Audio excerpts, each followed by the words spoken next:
Morning everybody, SOS here with thoughts for the weekend for this Friday, May 25th, Memorial Day weekend.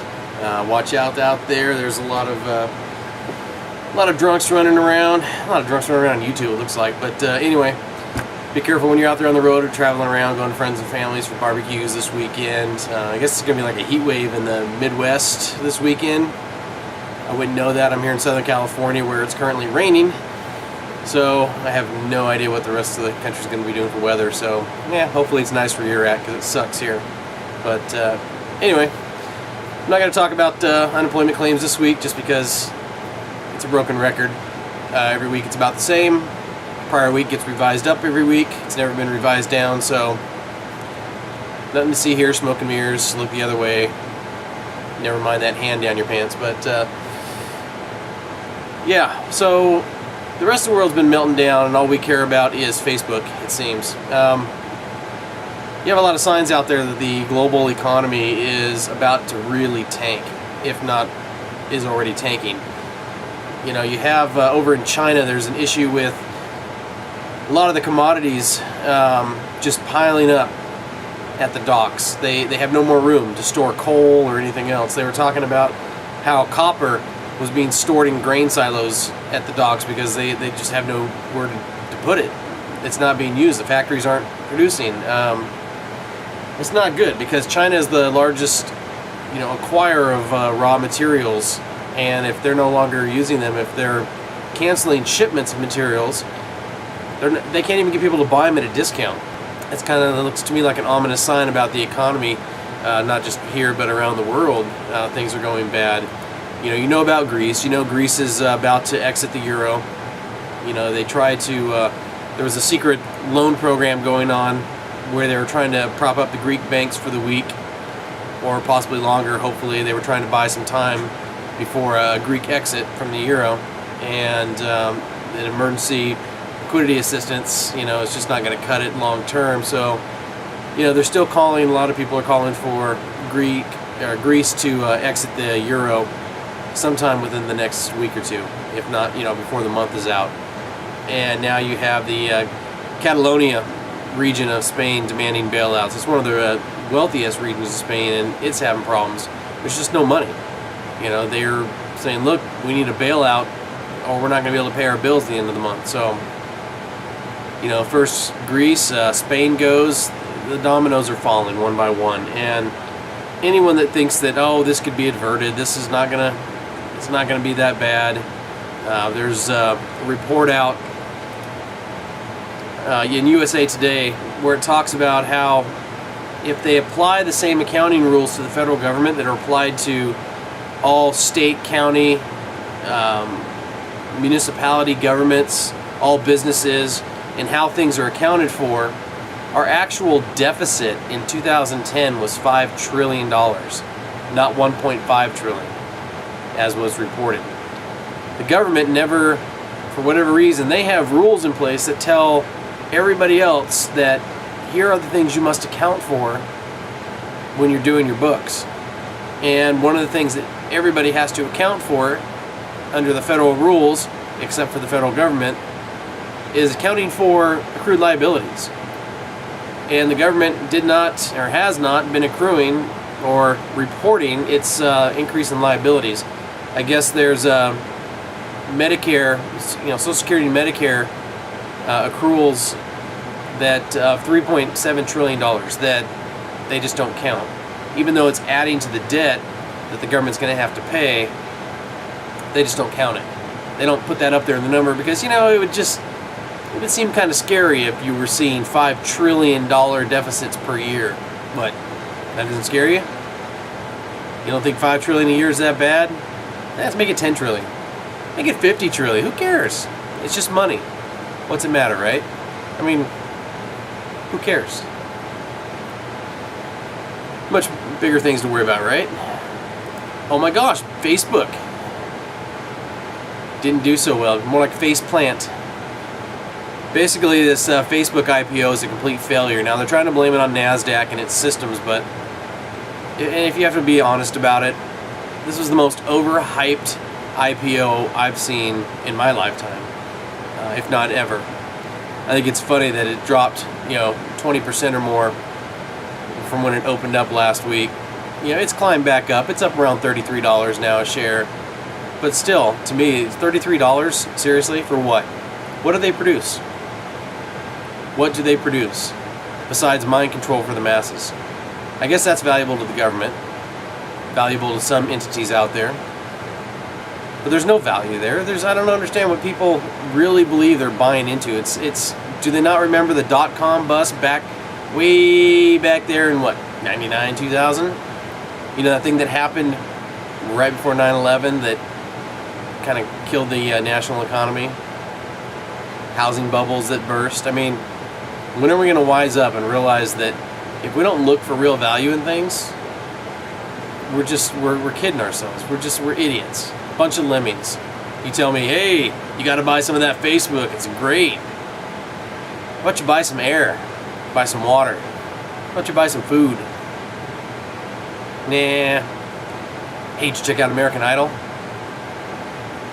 Yeah, me neither. Anyway, it's kind of ridiculous, all the things that everybody's getting wrapped up in and concerned with. Facebook, who cares? Really, I mean, the country's burning down. We're becoming more and more enslaved by our federal government. And nobody seems to care about that. They seem to care about stupid things like, oh my gosh, am I going to be able to poke people for free? Am I going to be able to Facebook my friends for free later? Oh my gosh. It's just absolutely retarded.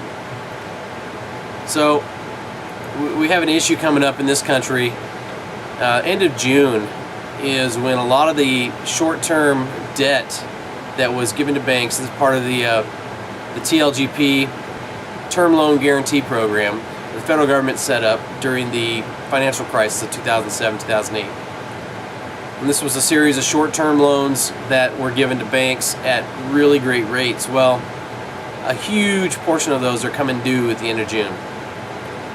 And there's just not a lot of money available to reset, to kick these back over. So like what banks do, what the federal government does is, besides issuing new debt and taking on new debt, it has to, when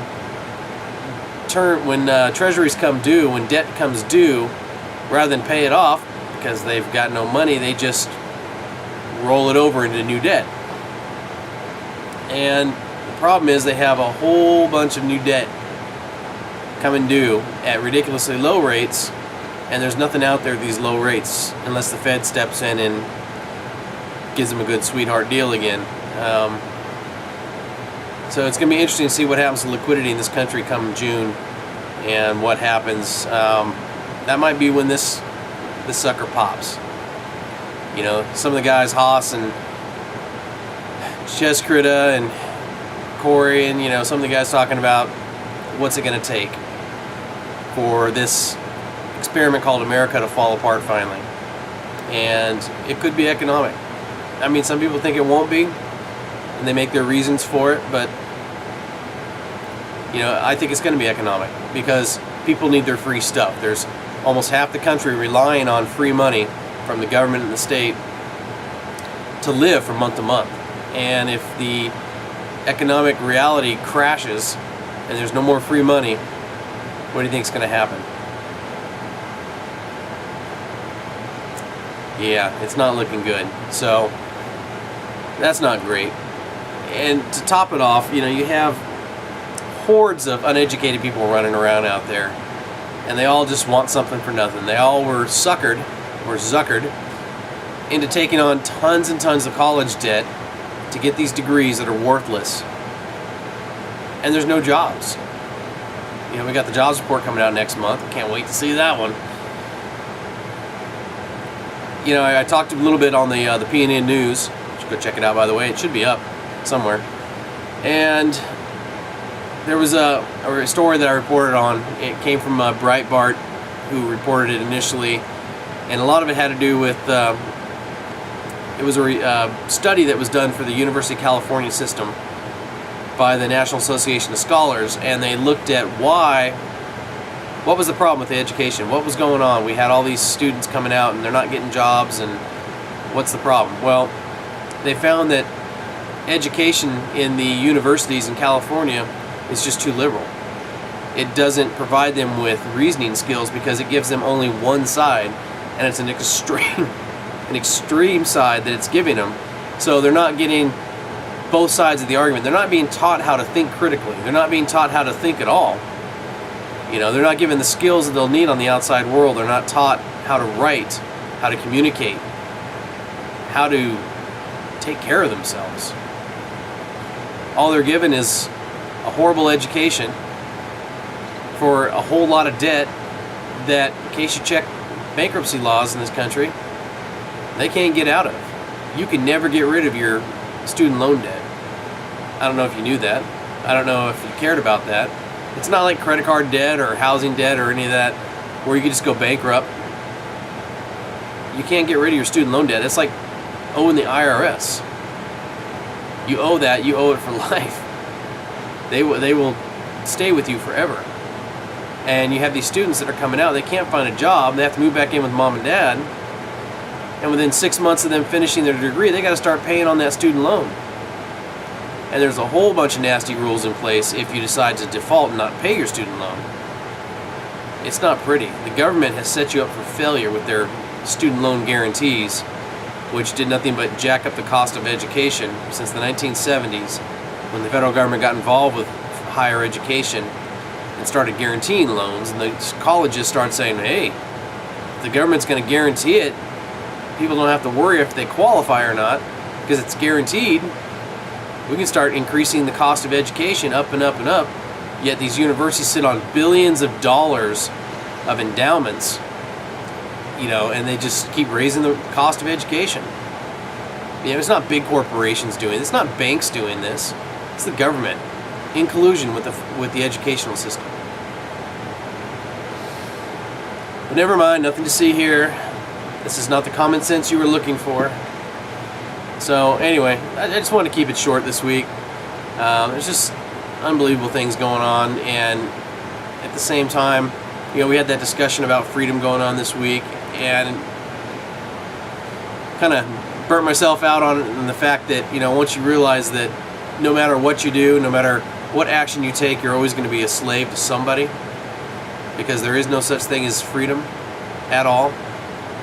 Now, you can have a perspective of freedom. You can just say, well, I'm free because I'm alive. I'm breathing air of my own.